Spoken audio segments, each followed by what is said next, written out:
আমার হলে তোমাকে ছেড়ে দিব। আমি তো আর সহ্য করতে পারতেছি না, দমটা বেরিয়ে যাচ্ছে। আশা করি পুরো গল্প শেষ না করা পর্যন্ত কেউ আজে বাজে কমেন্ট করবেন না। আবির, ও তোকে অনেক ভালোবাসে, আর তুই ওর ভালোবাসাটা নিয়ে এমনভাবে খেলা করছিস। আমি ওকে ভালোবাসি না, ওর সাথে শুধু আমার ওইগুলো করা বাকি আছে। তারপরে ওর রাস্তা ও দেখবে, আর আমার রাস্তা আমি দেখব। ও তোর মামাতো বোন না? তুই কেমন মামাতো বোনের ভালোবাসাটা এমনভাবে শেষ করে দিচ্ছিস? মেয়েরা আমার শত্রু সেটা তো তুই ভালো করেই জানিস। সেটা আমার মামাতো বোন হোক না কেন, আর অন্য কোনো মেয়ে হোক না কেন। তোকে তো ওই মেয়েটা ধোকা দিয়েছে, তার প্রতিশোধটা তোর মামাতো বোনের উপর ছাড়বি? হ্যাঁ। দেখ রানা, তুই বেশি বুঝবি না, তাহলে কিন্তু তোর সাথেও আমি বন্ধুত্ব রাখবো না। তোকে আমি এত করে বোঝাচ্ছি, তুই তো শুনতেছিস না। ও তোকে ছেড়ে গেছে তাতে কি হয়েছে? তুই তোর মামাতো বোনকে বিয়ে করে নিজের সুন্দর একটা সংসার শুরু কর। বিয়ে হয়তো আমি কোনোদিনও করব না। আমি যতদিন আছি ততদিন মেয়েদের ভালোবাসা নিয়ে এভাবে খেলা করব। এতে তোর কতটা পাপ হইতেছে সেটা তুই জানিস? তুই আর আমাকে কোনোদিন ডাকবি না। আজকে থেকে তোর সাথে আমার বন্ধুত্বটা শেষ। একদিন হয়তো তোর ভুলটা বুঝতে পারবি, তখন তোর পাশে কাউকে পাবি না, মনে রাখিস। আমি ওর কোনো কথা না শুনে আমি বাড়িতে চলে আসি। এসে ভাবতেছি যেভাবেই হোক না কেন মামাতো বোন রাজি করাতেই হবে। আমি আমার মামাতো বোনের কাছে চলে এসে দেখি ও রান্না করতেছে, তাই আমি গিয়ে ওর শাড়ি পরা ছিল, ওর শাড়ির উপর দিয়ে আমার হাত ঢুকিয়ে দিলাম। সেটা দেখে ও লাফ দিয়ে উঠল। আমি ওর পেটে ধরে চাপ দিয়ে আমার কাছে নিয়ে আসি। আবির, এগুলো কি করতেছো? আমি বলছি না তুমি আমাকে কোনো সময় এমন ভাবে স্পর্শ করবা না। আমি তোমার বয়ফ্রেন্ড, আমার স্পর্শ কি তোমার একটু ভালো লাগে না? তা না, আমার এগুলো অনেক খারাপ লাগতেছে, ছাড়ো বলছি। এই তোমার ভালোবাসা? জানতাম তুমি আমাকে ভালোবাসো না। তুমি যেভাবে আমাকে স্পর্শ করতেছো এমন ভাবে করা ঠিক না, তাই বলছি। এটা বলার পরে আবির আমাকে রান্নাঘরের সামনে একটা টেবিল ছিল ওখানে উঠিয়ে দেয়। তারপরে আমার মাথা টান দিয়ে তার কাছে নিয়ে যায়। তারপরে আমার পুরো শরীর আঁকড়ে ধরলো। তারপরে আমার ঠোঁটের সাথে তার ঠোঁট এক করে দিল। আমি জোর করে ছাড়ানোর চেষ্টা করতেছি, কিন্তু পারতেছি না। আমি ওকে জোরে ধাক্কা দিয়ে অন্য পাশে ফেলে দিলাম। দেখতে পেলাম ও অন্য পাশে পড়ে গেছে। ছি ছি আবির, তুমি আমার অনুমতি না দিয়ে আমাকে এমন ভাবে কিস করলা কেন? আমি তোমার বয়ফ্রেন্ড, আমি কি তোমাকে কিস করতে পারি না? তোমাকে আমি আগেই বলে দিয়েছি, বিয়ের আগে আমাকে তুমি এমন ভাবে আমার শরীর স্পর্শ করবা না। এই তোর ভালোবাসা? থাক, তুই তোর সাথে আমার ব্রেকআপ। আবির, কি বলো? আমার শরীর স্পর্শ না করতে দিলেই বলো যে ব্রেকআপ? আমি আমার কথা তোকে বলে দিয়েছি, আর কোনো দিন তুই আমার সাথে কথা বলবি না। তোমার সাথে কথা না বলতে পারলে আমি মরে যাব। আমার সাথে রিলেশন রাখলে তোর শরীর আমাকে স্পর্শ করতে দিতে হবে, তা না হলে তোর পথ তুই দেখ, আমারটা আমি দেখি। আবির, তুমি তো এমন ছিল না। কিছুদিন ধরে দেখতেছি আমার শরীরের উপরে তোমার এত লালসা কেন? সেটা আমি তোকে বলতে চাই না, শুধু এটা জেনে রাখ, তোরা মেয়েরা ভালো না। একটা ছেলের জীবন কেমনভাবে নষ্ট করতে হয় সেটা তোরা ভালো করেই জানিস। আমি কিভাবে তোমার জীবনটা নষ্ট করে দিলাম বলো? আবির আমাকে কিছু না বলে আবারও বাইরে চলে গেল। আমি ওখানে বসে কান্না করে দিলাম। তাহলে সত্যি ও আমার সাথে ব্রেকআপ করে দিল? তাহলে আমি তো আর বাঁচবো না। ও হয়তো জানে না আমি ওকে কতটা ভালোবাসি। আমি কোনো রকম রান্নাটা শেষ করে বিছানায় চলে আসি। বিছানায় বসে আরো কিছুক্ষণ চোখের পানি ফেললাম। এর ভেতরে আবিরের গলা শুনতে পেলাম, তাই আমি ওর কাছে চলে আসি। এসে ওর পা জড়িয়ে ধরে বললাম, আবির সরি, সকালবেলা তোমার সাথে এমন দুর্ব্যবহার করার জন্য। তোর সাথে আমার কোনো কথা বলার মুড নাই, তুই এখান থেকে চলে যা। আমি তোমার পা ছাড়বো না যতক্ষণ তুমি আমাকে আবারও ভালো না বাসবে। ফারজানা, এখান থেকে যা। আমি যাব না। আচ্ছা, আমি তোকে ভালোবাসি, এখন যা তো। আমি ওর পা ছেড়ে দিয়ে বললাম, সকাল থেকে কিছু খাওনি, রান্না হয়েছে, এখন খেয়ে নাও। তুমি যাও, আমি পরে খাবো। আমি তোমার সাথে খাবো, চলো। এটা বলার পরে আবিরও আমার সাথে খেতে চলে আসে। খাওয়ার পরে ও চলে গেল। যেভাবে হোক না কেন ওকে আজকের ভিতরে রাজি করাতেই হবে। কালকে আবার আম্মু এসে পড়বে, পরে কিছুই আর হবে না। আমি তো ওর সাথে এসব করবই, তাতে আমার যেটুকু কষ্ট করা লাগে না কেন। আজ রাতটা আমার কাছে অনেক দামি, আর এই রাতে যা হওয়ার হবে।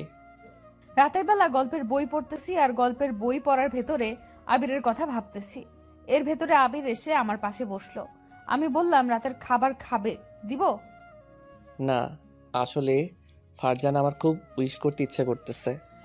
আবির কি বলছে সেটা আমি বুঝতে পারছি, তবুও না বোঝার ভান করলাম। চলো তোমাকে খেতে দিই।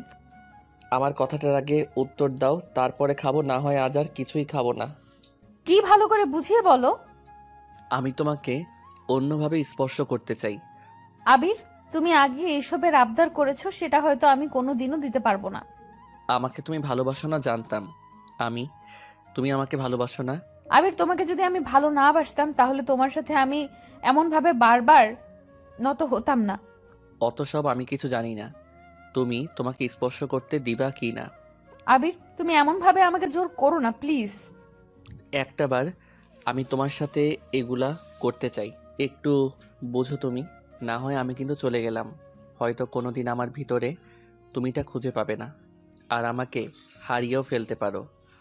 এটা বলে বলে আবির চলে যাওয়া শুরু করলো। আমি ওকে হাত টেনে বসিয়ে বললাম, তুমি কোথাও যেও না, আমি রাজি। কথাটা শোনা মাত্রই আমি ওর উপরে ঝাঁপিয়ে পড়ি। তারপরে ওর সারা শরীরে আমার হাত দিয়ে স্পর্শ করা শুরু করে দিলাম। কিছুক্ষণ পরে আবির এসে আমার গায়ের জামা কাপড় খুলে ফেললো। তা দেখে আমার অনেক খারাপ লাগতেছে। ভালোবাসার জন্য আজ আমি নিজের শরীরটাকে কাছে বিলিয়ে দিতেছি। বুকের উপরে হাত দিয়ে রেখো না, এমন লজ্জা পেতে নাই। আবির, আমার ভীষণ পরিমাণ খারাপ লাগতেছে। কিছুক্ষণ পরে তোমার অনেক ভালো লাগবে, যখন আমি তোমাকে একটু অন্যভাবে স্পর্শ করব। এখন যেটা বলছি সেটা শোনো। বুকের উপর থেকে হাত নামিয়ে নাও। ওর কথা মতো আমি হাতটা নিচে নামিয়ে দিলাম। এরপরে আমার পুরো শরীরটা নিজের দখলে নিয়ে যায়। আমার চোখ দিয়ে পানি পড়তেছে আর কষ্টের কারণে বুকটা ফেটে যাচ্ছে। ভালোবাসাটা কি এমন, যার জন্য আজ আমি এই পরিস্থিতিতে এসে গেলাম? এমনভাবে নড়তে আসছো কেন? আমার খুব কষ্ট হইতেছে। ওয়েট, এখন তোমাকে আমার সর্বোচ্চটা দিয়ে আদর করব। আমি ওকে আমার উপরে বসিয়ে তারপরে ওর শরীরের উপরে ঝাঁপিয়ে পড়ি। আবির, আমার খুব কষ্ট হইতেছে। তোমার কি হয়েছে? আমার হলে তোমাকে ছেড়ে দিব। আমি তো আর সহ্য করতে পারতেছি না, দমটা বেরিয়ে যাচ্ছে। এইভাবে অনেকক্ষণ থাকার পরে আবির আমাকে ছেড়ে দিল। ও ছাড়ার পরে আমি উঠে বসে যাই। এখন যা, গোসল করে নাও, আর আমি করে নিব। আমি ওকে জড়িয়ে ধরে বললাম, আবির, তুমি আমাকে আর কোনো কষ্ট দিও না, আর এভাবে আমার সাথে করো না। মনে মনে ভাবলাম, তোকে তো আজই মুক্তি করে দিলাম, ওকে তোমাকে আর কোনো কষ্ট দিব না। আমি তোমাকে আমার নিজের জীবনের থেকেও বেশি ভালোবাসি। এসব কথা এখন থাক, এখন গিয়ে ফ্রেশ হয়ে নাও।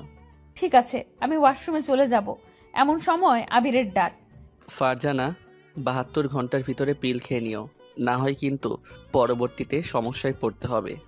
ঠিক আছে, আমি খেয়ে নিব। তোমার মুখ থেকে আমাকে একটিবার বলবা যে ভালোবাসো? আচ্ছা, পরে বলবো। এখন এখান থেকে যাও, আমি ফ্রেশ হব। তুমিও হয় অনেক রাত হয়ে গেছে, ঘুমাতে হবে না? আমি ওয়াশরুমে চলে আসি, এসে ফ্রেশ হয়ে নিলাম, কিন্তু আমি কিছুই ভেবে পাচ্ছি না ওর সাথে আমি এগুলো কি করলাম। আমি আমার বিছানায় চলে আসি, কিন্তু আমার ঘুম আসতেছে না। আজকের ঘটনাটা আমাকে কুড়ে কুড়ে খাচ্ছে। এখন আসুন আমাদের পরিচয়টা দিয়ে দেই। আমি হলাম ফারজানা, ইন্টার সেকেন্ড ইয়ারে পড়তেছি। আর আজকে যে আমার সাথে এসব করছিল সে হলো আবির, আমার ফুফাতো ভাই। আমি ওকে ছোটবেলা থেকে পছন্দ করতাম। কিছুদিন আগে ওকে আমি নিজেই প্রপোজ করি। নিজের ভেতরে এটা আর লুকিয়ে রাখতে পারলাম না, তাই ওকে বলে দিয়েছিলাম। ও কিছু না ভেবে আমার ভালোবাসাটা গ্রহণ করেছিল। আর আজ যেটা ও আমার সাথে করলো সেটা হয়তো আমি জীবনেও ভাবতে পারিনি। ও আগে এমন ছিল না। ছেলেদের মন হয়তো পরিবর্তন হতে সময় লাগে না। আমি ওকে খুব ভালোবাসি, তাই ওর প্রস্তাবে রাজি হয়ে যাই। আর তারপরের ঘটনা তো আপনারা জানেনই কি হয়েছিল। কালকে আবার ঢাকা থেকে ফুপু আসবে, তারপরে আমাকে বাড়িতে চলে যেতে হবে। আমি কিছু না খেয়ে ঘুমিয়ে পড়লাম। আমি রাতের বেলা ছাদে চলে আসি, এসে তারার দিকে তাকিয়ে বলতেছি, কেন তুমি আমার সাথে এমন করলে? তোমাকে আমি ভুলতে পারতেছি না। পকেটে তামাক ছিল, তাই ওইটা বের করে সিগারেট ভরলাম, তারপরে আগুন ধরিয়ে দিলাম। পুরনো দিনের কথা মনে পড়তেই আমার চোখ দিয়ে পানি পড়া শুরু করলো। আমি সারা রাতটাই ছাদে শুয়েছিলাম। সকালবেলা রুমে চলে আসি, এসে শুয়ে পড়লাম। কিছু সময় পরে ফারজানা আসলো। তোমার তো তাড়াতাড়ি ঘুম ভাঙলো কি করে? জানি না, কিছু কি বলবা? হুম, ফুফু মনে হয় বাস স্ট্যান্ডের কাছে এসে পড়েছে, তাই আমার এখন যেতে হবে। সে আসলে চলে যাবা নাকি এখনই চলে যাবা? তুমি কি আমাকে তাড়িয়ে দিচ্ছ? তাড়াবো কেন? এর ভিতরে আম্মুর গলা শুনতে পেলাম। ফারজানা গিয়ে দরজা খুলে দিল। কিছুক্ষণ পরে ও আসলো আমার কাছে। আবির ফুফু আসছে, আমাকে এখন বাড়িতে যেতে হবে। বাড়িতে যাবে সেটা আমাকে বারবার বলা লাগে কেন? এমন করে কথা বলতেছো কেন? ফারজানা, এখান থেকে যা তো, ভালো লাগতেছে না কিছুই। আমি এসে ওর হাত ধরে বললাম, আমাকে কি তুমি একটুও ভালোবাসো না? একটা কথা বারবার বলা লাগবে কেন বলতো? ওর এমন কথা শুনে চোখ দিয়ে পানি গড়িয়ে পড়ল। কিছুক্ষণ পরে ফুপু আসলো আমাদের কাছে, তাই আমি ওর হাত ধরে আমার চোখের পানি মুছে ফেললাম। ফারজানা, আসতে না আসতেই তোর বাড়িতে যাওয়া লাগবে কেন বলতো? ফুফু বাড়িতে গিয়ে অনেক কাজ করতে হবে শুনছি, আমাদের নাকি অ্যাসাইনমেন্ট দেওয়া শুরু হয়েছে, তাই ওগুলো লিখে জমা দিতে হবে। আবার আসবি কবে বলতো? আসি কবে তা আমি নিজেও জানি না। তুমি ভালো থেকো। আর তোর আব্বুকে আসতে বলছিস? ভাইয়াটা কি আমাকে ভুলে গেছে? না ফুফু, অফিসের কাজ করে তো, তাই আব্বু সারাদিনই বিজি থাকে।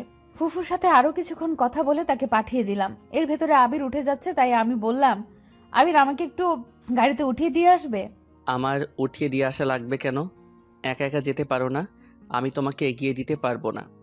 ও আচ্ছা, আমি আসি। আর ফোন দিলে একটু রিসিভ করো। যতই তোমাকে ছেড়ে বাড়িতে থাকি না কেন, আমার মনটা এখানেই পড়ে থাকে। তোর নাটক একটু বন্ধ কর। এসব শুনতে আর ভালো লাগতেছে না। তোদের মতো মেয়েরা একটু নাটক বেশি ভালো করতে পারে। আমার ভালোবাসা তোমার কাছে নাটক মনে হয়? আমি ওকে রুম থেকে বের করে দিয়ে দরজা আটকিয়ে দিলাম।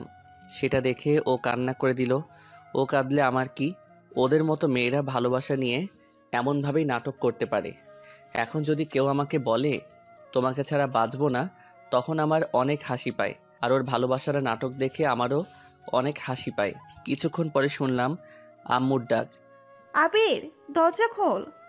দরজা খুলে দেবার পরে ফারজানা এমন ভাবে কেটে গেল কেন? তুই ওকে কিছু বলছিস? না তো, ও, ওকে তুই গাড়িতে উঠিয়ে দিয়ে আসতে পারতি। ও একা একাই যেতে পারবে, আমার উঠিয়ে দেওয়া লাগবে না। কিছুক্ষণ পরে আম্মু চলে গেল, তাই আমি বিছানাতে এসে আমার গা এলিয়ে দিলাম। এর ভিতরে রানার ফোন, তাই ওর নাম্বার দেখে আমি কেটে দিলাম। বারবার দেবার পরে আমি ফোনটা বন্ধ করে রাখলাম। আর ভাবতেছি কারো কাছ থেকে আমার জ্ঞান নিতে হবে না। আমি আমার মতো এমনভাবেই থাকতে চাই। আমি ঘুমিয়ে পড়লাম। সারা পথটা আমি চোখের পানি ফেলতে ফেলতে আসলাম। কেন ও আমার ভালোবাসা নিয়ে এমন করতেছে? আমি বাড়িতে এসে পড়ি।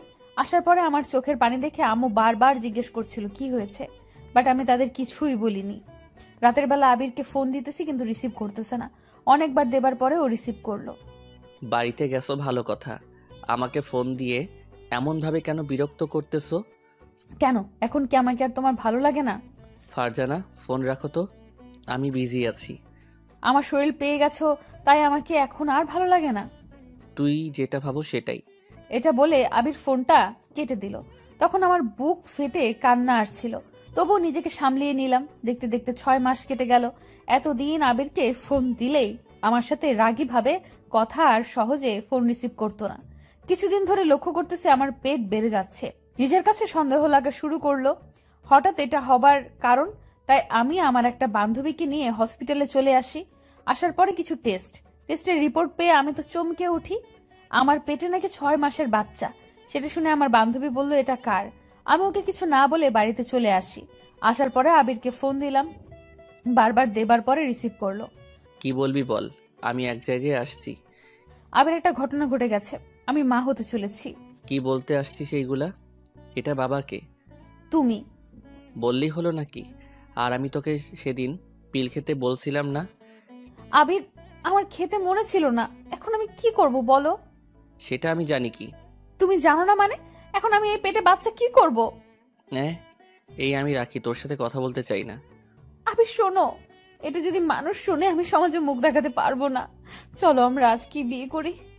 শোন, আমি হয়তো কোনোদিনও বিয়ে করব না, আর তোকে আমি বিয়ে করব না। তাহলে আমার কি হবে বলো? আমি জানি কি।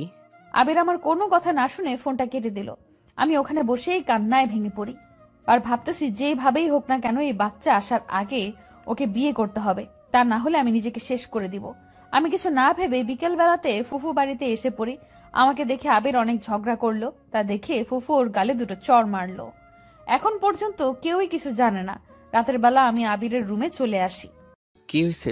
বিকেলবেলা তুই আমাকে মার খাইয়েও তোর মন ভরেনি? আমি তার জন্য সরি আবির, চলো বিয়ে করি, না হয় আমি শেষ হয়ে যাব। নাটক করবি না। আমি বলছি না তোকে বিয়ে করব না। একবার বলো বিয়ে করবে না। না। এটা বলার পরে আমি আমার জামার হাতার কাছ থেকে ছিঁড়ে ফেলি। ওকে জড়িয়ে ধরে ফুফুকে জোরে ডাক দিলাম, বাঁচাও ফুফু, কই তুমি? ফারজানা, এটা কি করতে আসিস? এর ভেতরে ফুফু চলে আসলো আর এসেই আমার কাছে প্রশ্ন করা শুরু করে দিল। ফারজানা, কি হয়েছে তোর? দেখো ফুফু, আবির ভাইয়া আমাকে রুমে ডেকে এনে আমার জামাটা ছিঁড়ে ফেলছে, তার উপর আমার শরীরে স্পর্শ করেছে। আবির, এসব কি শুনতেছি? আম্মু, এসব সবকিছু মিথ্যা। মিথ্যা মানে কি? তুই এমন হয়ে গেছিস? ফুফু, আমি এখন কি করব বলো?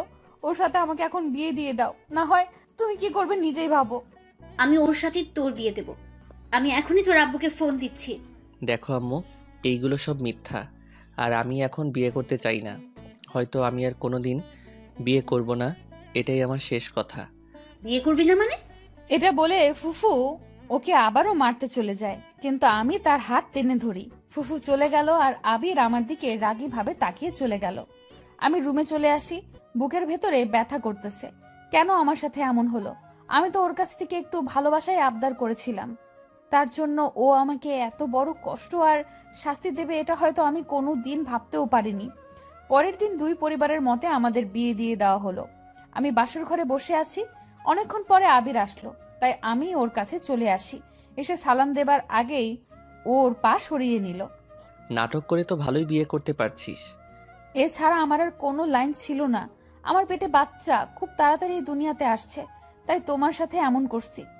এমন করলেই কি বুঝবি আমি তোকে মেনে নিব? শোন, তোকে আমি বউ বলে মানি না। আবির, তুমি কেন আমার পবিত্র ভালোবাসাটা নিয়ে এমন অভিনয় করলা? তুমি আমাকে ভালোবাসতে পারবে না এটা বললেই হতো, তাহলে আমি তোমাকে প্রপোজ করতাম না আর এতটা ভালোবাসতাম না। শোন, এগুলো কিছুই না। মানুষ মানুষের সাথে কিভাবে নাটক করে তা আমাকে শিখাতে আসিস না। আমি এতটা ভালোবাসার পরে কেমন আমার সাথে এমন করলো তা আমি ভেবে পাচ্ছি না। কেন, তুমি কি কাউকে ভালোবাসছিলা?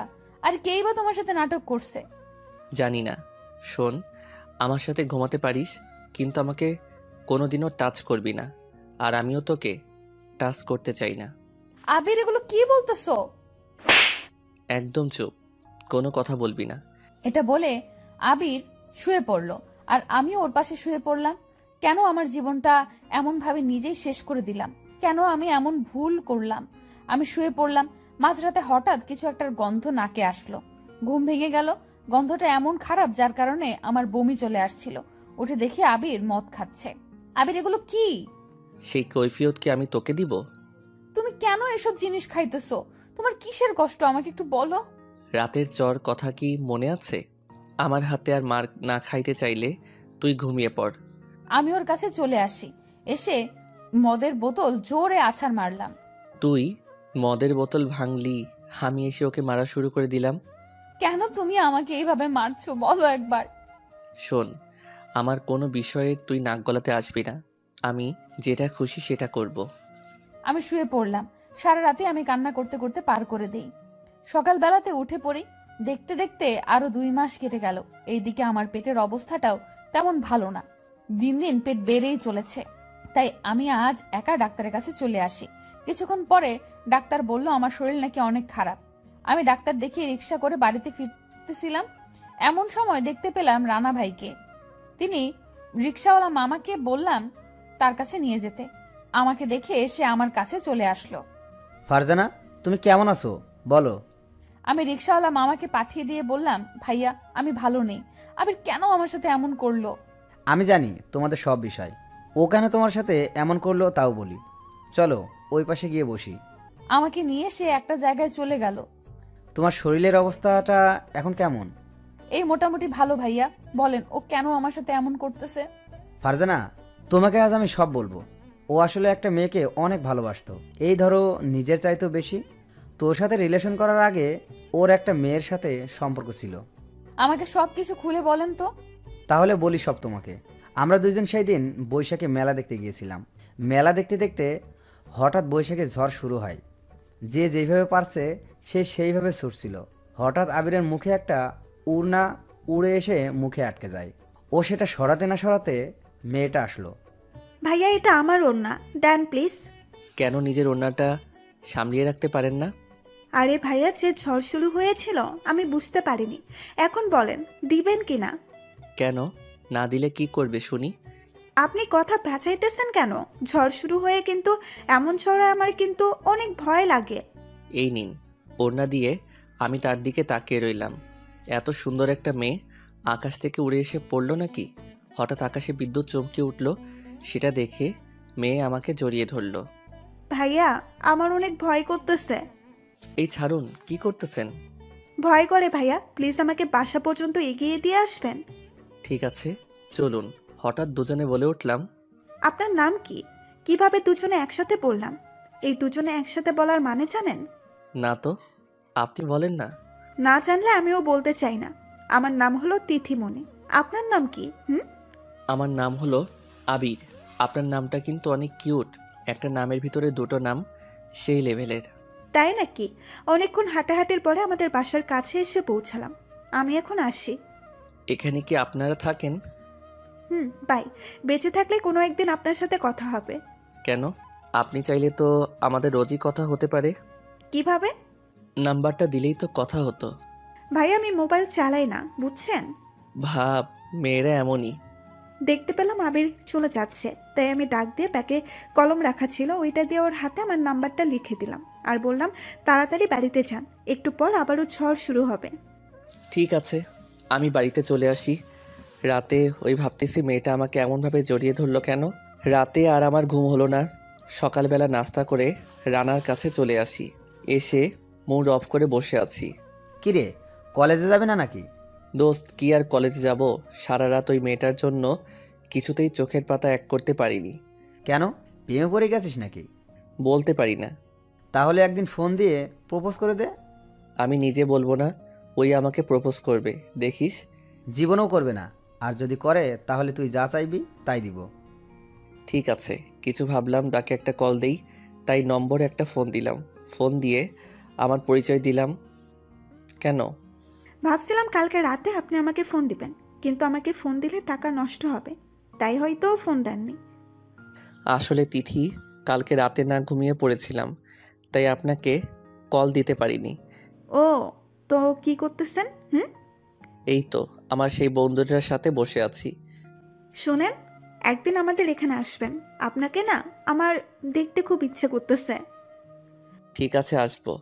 ফোনটা কেটে দিয়ে রানাকে বললাম, দোস্ত দেখছিস, কাজ হয়ে গেছে। তাই তো দেখতেছি, তবে সব কিছু ভেবে সিদ্ধান্ত নিবি। দেখে মনে হয় মেয়েটা অনেক ভালো, বুঝলি। আমি বাড়িতে চলে আসলাম বিকালবেলা। আমি ওর সাথে দেখা করতে আসি। অনেকক্ষণ ঘুরে আমি বাড়িতে চলে আসি। এইভাবে একটা মাস কেটে গেল। এখন আমাদের সম্পর্কটা অনেক গভীরে গেছে, কিন্তু এখনও কেউ কাউকে ভালোবাসার কথা বলিনি। আমি ওকে প্রপোজ করতেছি না, তার কারণ রানার সাথে তো বাজি ধরেছি। আবির, তিথি এখনো কি তোকে কিছু বলেছে? না রে দোস্ত, মনে হয় কিছুদিনের ভিতরেই বলে দিবে। ভালো। আমি বাড়িতে গেলাম, একটা কাজ আছে। আমি সেই দিন বাড়িতে চলে আসি। তারপরে বিকালবেলা হঠাৎ আবির বলছিল, কি বলছিল ভাইয়া, বলেন না। মেয়েটা ওকে প্রপোজ করেছে আর ও অ্যাকসেপ্ট করে নেয়। তারপরে কি হয়েছিল? তারপরে ওদের ভিতরে গভীর একটা সম্পর্ক শুরু হয়। ওরা দুইজন দুজনকে অনেক ভালোবেসে ফেলে। একদিন আবির আর তিথি রাস্তা দিয়ে হাঁটছিল। এমন সময় তিথি বলছিল, রানা ভাই আপনার বেস্ট ফ্রেন্ড, অনেক ভীতু। কেন, ও আবার কি করেছে? আর বইলেন না, ও আমার হাতটাও ঠিক মতো ধরে হাঁটে না। আর আমি যদি রাস্তার এই পাত দিয়ে হাঁটি, ও ওই পাত দিয়ে হাঁটে। তোমার সাথে আমার যদি আমাকে কেউ দেখে তাহলে বাড়িতে বিচার দিবে, তাই তো হাঁটি না। কেন? বাড়িতে জানলে কি হবে শুনি? অনেক কিছু। আমার আব্বু যা রাগী। অত সব আমি কিছু জানি না। তুমি এখন আমার হাত ধরে হাঁটবে, তারপরে কোলে করে নিয়ে এই ব্রিজ পার করিয়ে দিবা। এখনই। আমি কিন্তু বলছি এক্ষুনি আবির এসে আমার হাত ধরে। এক পর্যায়ে আমার রাগের কারণে ও আমাকে কোলেও তুলে নেয়। আর পারি না, এখন হয়েছে। বাবু, হয়েছে। এভাবে ওদের একটা সুন্দর সম্পর্ক শুরু হয়। দুজন দুজনকে খুব ভালোবাসতো। ওদের 2 বছরের সম্পর্কটা ছিল। তারপরে হঠাৎ একদিন কি হয়েছিল ভাইয়া ওদের এই ভালোবাসার ভেতরে? তিথি আবিরের কাছে এসে বলল, আবির, আমি এই সম্পর্ক রাখতে পারবো না। এসব বিষয় নিয়ে আমার সাথে একটু মজা করবা না। আমি সত্যি বলতেছি। আসলে আবির, আমি যা এতদিন তোমার সাথে করেছি সবটা আমি নিজের সময় কাটানোর জন্য। তোমার সাথে সম্পর্ক হবার আগে আমার একটা সম্পর্ক ছিল, ওর সাথে আমার ভুল বোঝাবুঝি হয়। তারপরেও আমাকে ছেড়ে চলে যায়। আর কালকে রাতে ও নিজের ভুল বুঝতে পারে, আমাকে ফোন দেয়। আমাদের সম্পর্কটা ঠিক হয়ে গেছে, তাই আমি আবারও ওর কাছে ফিরে যেতে চাই। তাহলে আমি থাকবো কিভাবে? আমাকে তুমি ভালোবাসো না? না, অন্য কাউকে ভালোবাসি। ভালো থাকবে, গুড বাই। তিথি চলে যাওয়া শুরু করলো। আমি ওকে টেনে ধরলাম। তিথি, আমাকে ছেড়ে যেও না, খুব ভালোবাসি। আবির, ছাড়ো বলছি কিন্তু। ছাড়বো না। ছাড়বি না মানে? আমি ওখানে লোক জড়ো করলাম, তারপরে বললাম ও আমাকে জোর জবরদস্তি করতেছে। ওর এই কথা শুনে লোকজন আমাকে মারা শুরু করে দিল। তারপরে পুলিশের হাতে ধরিয়ে দিল। আসার সময় দেখতে পেলাম তিথি আমাকে এমনভাবে দেখে হাসতেছে। আবিরকে থানায় নিয়ে গেল। তারপর পুলিশ ওকে অনেক মারলো, কিন্তু ওর পরিবার কেউই জানতো না। আমি গিয়ে ওকে সারিয়ে নিয়ে আসলাম। তারপরে আমাদের বাড়িতে নিয়ে আসি। আসার পরে ও আমাকে জড়িয়ে ধরে অনেক কান্না করেছিল। দোস্ত, আমার ভালোবাসাটা কি মিথ্যা ছিল? ও কেন এমনভাবে আমার ভালোবাসা নিয়ে নাটক করলো? যা হয়েছে মেনে নে। কিন্তু আবির আমার কোনো কথা শুনছিল না। ও বাজে নেশায় আসক্ত হয়ে পড়ে, আর ওর মেয়েদের উপর অনেক রাগ হতে থাকে। ও ভাবতেছে সব মেয়েরা এক। তাই ও একদিন ঠিক করলো যে ওর এরপর থেকে যার সাথে রিলেশন করুক না কেন তার সাথে রুম ডেট করে ছেড়ে দিবে। আমি ওকে বারবার বুঝিয়েছি যে এই পথ থেকে ফিরে আয়, কিন্তু ও আমার কোনো কথাই শুনলো না। তারপরে তো তুমি ওর জীবনে চলে আসো। তুমি নাকি ওকে প্রপোজ করেছিলে। তখন ও আমাকে বলেছিল তোমার থেকে প্রথম মেয়েদের উপর প্রতিশোধ নিবে। এরপরে তোমার সাথে কি হয়েছে সেটা তুমি তো ভালোভাবেই বলতে পারো। আসলে ফারজানা, আবিরকে তুমি খারাপ ভাবছো, ও কিন্তু অতটা খারাপ না। আমরা ছোটবেলা থেকে একসাথে বড় হয়েছি। আমি ওকে ভালো করে চিনি। ভাইয়া, আমি এখন কি করব বলেন? কিছুদিন পরেই আমাদের বাড়িতে নতুন অতিথি আসবে। তুমিই পারো ওকে এই পথ থেকে ফিরিয়ে আনতে। ঠিক আছে ভাইয়া, আমার যত সাধ্য চেষ্টা করব ভাইয়া। আজ বাড়িতে যাই। আচ্ছা, যাও। আমি বাড়িতে চলে আসি। দেখতে দেখতে আরো কিছুদিন হয়ে গেল। এতদিন আবিরকে অনেক বোঝানোর চেষ্টা করতেছি, কিন্তু ও শোনেনি আমার কোনো কথা। একদিন ফুফু আমাকে কিছু প্রশ্ন করলো, তার কথা শুনে আমি তো অবাক হয়ে গেলাম। ফারজানা, কিছুদিন ধরে বলবো বলবো বলে বলা হয়নি। আম্মু বলেন। তোর পেটে কি বাচ্চা? তোদের বিয়ে হলো তো এই কিছু মাস, তোর পেটে দেখে মনে হচ্ছে এটা তো 8 মাসের বাচ্চা। আমি চুপ হয়ে তার কথা শুনতেছি, কিন্তু আমার মুখ থেকে কিছু বলতেছি না। কি হলো, চুপ করে থাকিস না, বল আমাকে। আসলে আম্মু, তোমার ছেলে বিয়ের আগেই তারপরে সবকিছু খুলে বললাম। আম্মু, এতে আমার কোনো দোষ নেই। আবিরকে হারানোর ভয়ে আমি রাজি হয়ে যাই। ছি ছি আবির, এখন তো ওকে আমার নিজের ছেলে ভাবতেও লজ্জা করছে। দাঁড়া, ও একটু বাইরে থেকে আসুক, তারপরে এই বাড়িতে আজ একটা কিছু হবে। আম্মু, তুমি ওকে কিছু বলো না প্লিজ, তাহলে ও হয়তো আমাকে শেষ করে ফেলবে। আচ্ছা বলবো না, এসব ঘটনা তোর সাথে ঘটে গেছে, তা তো তুই আমাকে বলতে পারতি। ভয়ের কারণে বলা হয়নি। আসলে আমি ভাবছিলাম আবিরকে মনে হয় আমি হারাবো, তাই তোমাকে কিছু বলিনি। ওকে এখন তুই এখান থেকে যা, আর নিজের প্রতি একটু যত্ন নিস। আমি আমার রুমে এসে শুয়ে শুয়ে ভাবতেছি কি করব আমি এখন। এর ভেতরে আবির চলে আসলো, তাই আমি ওকে জড়িয়ে ধরলাম। কি হয়েছে তোর? তুমি অতীত ভুলে গিয়ে আমাকে কেন মেনে নিতে পারো না? ফারজানা, এখান থেকে যা। তোদের মতো মেয়েকে আমার এখন আর বিশ্বাস হয় না। একটা বার আমাকে মেনে নাও প্লিজ। কিছু না বলেই আবির চলে গেল। দেখতে দেখতে আরো কিছুদিন কেটে গেল। হয়তো 2-3 দিনের ভেতরে আমাদের ঘরে নতুন একজন চলে আসবে। মন চায় মরে যায়। একদিন রাতে আবির জড়িয়ে ধরতে আসি, এমন সময়। ফারজানা, আমি কিন্তু গায়ে থেকে হাত সরাতে বলছি। সরবো না। তুমি একটা তোমার মনে জায়গা দাও। সেটা শোনা মাত্র আবির আমাকে মারতে আসে। আমাকে মারতে গিয়ে ওর লাথি আমার পেটে লাগে। লাগার সাথে সাথে আমার পেটে ব্যথা শুরু হয়ে গেল। সেটা শুনে বাড়ির সবাই দৌড়ে আসলো। আবির, তুই ওকে কি করেছিস? ও এমন করতেছে কেন? ও চিৎকার করতেছে তা দেখে আমার খারাপ লাগতেছে। আমি ওর মাথাটা আমার কোলের উপরে রাখলাম। কি কথা বলছিস না কেন? আমি আম্মু কিছু বলতে পারলাম না, তার আগেই ফারজানা জ্ঞান হারালো। তুই ওকে শেষ করে ফেলেছিস? হ্যাঁ, আম্মু এসে আমাকে মারা শুরু করে দিল। আমি চুপচাপ মার খেতে আসি। শোন, আজ ওর যদি কিছু হয়ে যায়, তুই যে আমার ছেলে সেটা আমি দেখবো না। আমি তড়িঘড়ি করে ওকে নিয়ে গাড়িতে শুইয়ে দিলাম। গাড়ির পিছনে আমার পরিবার ওকে নিয়ে হাসপাতালে চলে আসি। ডাক্তার এসে বলল, রোগীর মারাত্মক অবস্থা, বাঁচতেও পারে আবার নাও বাঁচতে পারে। কথা শুনে আমি ধাক্কা খেলাম। তুই কেন ওর জীবনটা নিয়ে এভাবে খেলা করলি? আম্মু আমি সরি, আমি বুঝতে পারিনি। তোর মতো খারাপ ছেলে আমার পেটে হয়েছে, তুই এতটা খারাপ হবি এসব বুঝলে তোকে আমি ছোটবেলাতে গলা টিপে মেরে ফেলতাম। আম্মু আমাকে মাফ করে দাও। ওর যদি আজ কিছু হয়, খোদার কসম তোকে আমি এই দুনিয়া থেকে চিরতরে শেষ করে দেব। ওর জন্য আমার অনেক খারাপ লাগতেছে। আল্লাহকে বলতে লাগলাম, আল্লাহ তুমি ওকে বাঁচিয়ে দাও, ওর কাছে আমার ক্ষমা চাইতে হবে। তুমি একটাবার ওর কাছে ক্ষমা চাইতে দাও, আমি আর তোমার কাছে আর কিছুই চাই না। কিছুক্ষণ পরে ডাক্তার ওকে সিজার করতে নিয়ে গেল। অনেকক্ষণ পরে ডাক্তার এসে বলল, রোগী নিরাপদ আর বাচ্চাও। আমি আল্লাহকে বলতে লাগলাম, আল্লাহ তুমি ওর কাছে ক্ষমা চাওয়ার সুযোগ করে নিয়েছো, আমি তোমাকে কোনো দিনও ভুলব না। সবাই ফারজানার কাছে চলে গেল, কিন্তু আমি যাইনি। কোন মুখে আমি ওর কাছে যাব? সবাই ওকে দেখে বেরিয়ে আসলো। সবাই চলে আসার পরে আমি ভিতরে ঢুকে গেলাম। প্লিজ দয়া করে আপনি ভেতরে আইসেন না, আপনাকে আমার এখন একটুও সহ্য হয় না। আমি ওর কাছে গিয়ে বসে পড়লাম। তারপরে বলা শুরু করে দিলাম, ফারজানা আমাকে ক্ষমা করে দাও। আপনি এখান থেকে একটু যান, আপনি এখানে থাকলে আমি হয়তো আরো অসুস্থ হয়ে পড়বো। ফারজানা একটাবার ক্ষমা করে দাও, তোমার সাথে আমি যা যা করেছি তার জন্য তুমি ক্ষমা না করলে আল্লাহ আমাকে ক্ষমা করবে না। আমি কান্না করতেছি আর আবিরও আমার চোখের দিকে তাকিয়ে বলল, ক্ষমা করো, আমি একজন পাপী, একটাবার সুযোগ দিবে না? তুমি একটা সুযোগ দিলে আমি নিজেকে পরিবর্তন করে দেখাবো, কথা দিলাম। আপনাকে আমি ক্ষমা করে দিয়েছি, ক্ষমা করতে পারোনি জানি আমি। আপনি এখান থেকে যান।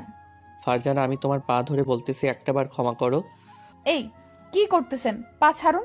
বলো ক্ষমা করে দিয়েছো? ক্ষমা করে দিয়েছি। এটা বলার পর ও আমাকে কান্না করতে করতে জড়িয়ে ধরলো, আমিও ধরলাম। এর ভেতরে আমাদের বাবুটা কান্না করা শুরু করে দিল, তাই ওকে আবির এই কোলে হলো নিল। আমাদের রাজকন্যা। এর ভিতরে আম্মু আসলো আমাদের কাছে। তুই তোর মেয়েকে কোলে নিয়েছিস কেন? তুই এখনই এখান থেকে বের হয়ে যা। আম্মু তুমি ওর সাথে রাগ করো না, ও এতদিন পরে নিজের ভুল বুঝতে পারছে, এটাই বড় কথা। আবির গিয়ে সবার কাছে ক্ষমা চাইলো। 1 সপ্তাহ পরে আমাদের নিয়ে বাড়িতে চলে আসে। এখন আবির আমাকে অনেক ভালোবাসে, আমাকে ছাড়াও কিছুই বোঝে না। তবে মাঝে মাঝে আমার পুরনো দিনের কথা মনে উঠলে অনেক কষ্ট হয়, তবু নিজেকে সামলে রাখি। আমিও এখন ওরে বেশি ভালোবেসে ফেলেছি। একদিন আমি কাজ করতেছি, এর ভেতরে আবিরের ডাক, ও সোনা বউ, ও লক্ষ্মী বউ, কই গেলা? এই তো কাজ করতেছি। এদিকে একটু আসো না। আবির কাজ করি, এখন আসা যাবে না। আরে আমার জন্য না, তোমার মেয়ের জন্য।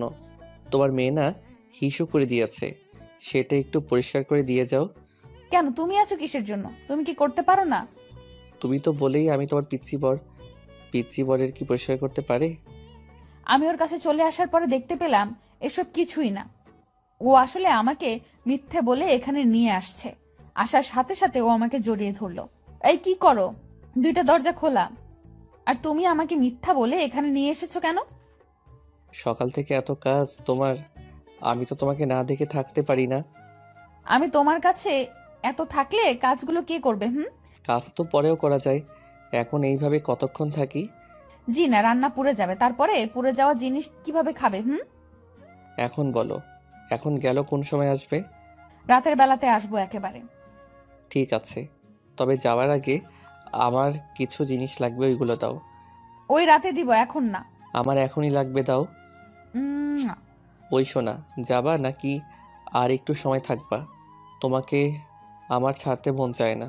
ওকে, এখন ছাড়ো, আমি রান্নাটা উঠিয়ে আবার আসতেছি। প্রমিস করো। এই না না, আমি প্রমিস করব না। তার মানে তুমি আসবে না? তাহলে আমি ছাড়বো না। আচ্ছা আসবো, এখন যাই।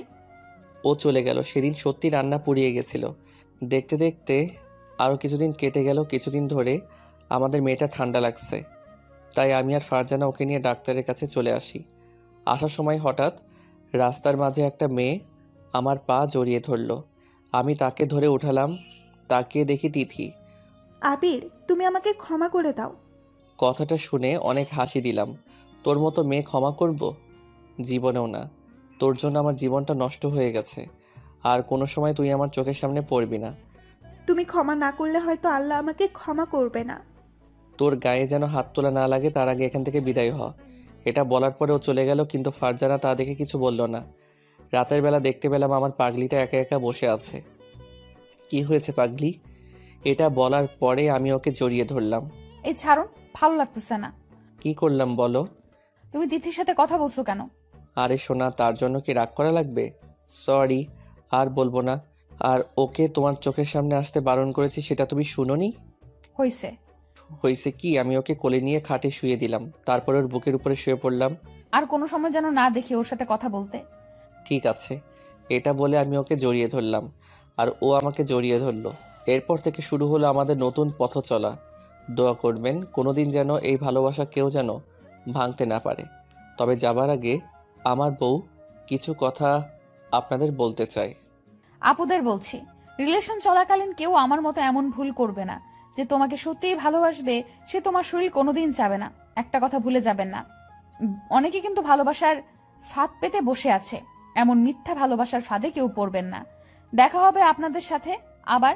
ততক্ষণ ভালো থাকবেন, সুস্থ থাকবেন, আর ভালো রাখবেন আপনার ভালোবাসার মানুষটিকে। আর হ্যাঁ, গল্পটি ভালো লাগলে আমাদের চ্যানেলটি সাবস্ক্রাইব করে আমাদের সাথেই থাকবেন। ধন্যবাদ সবাইকে।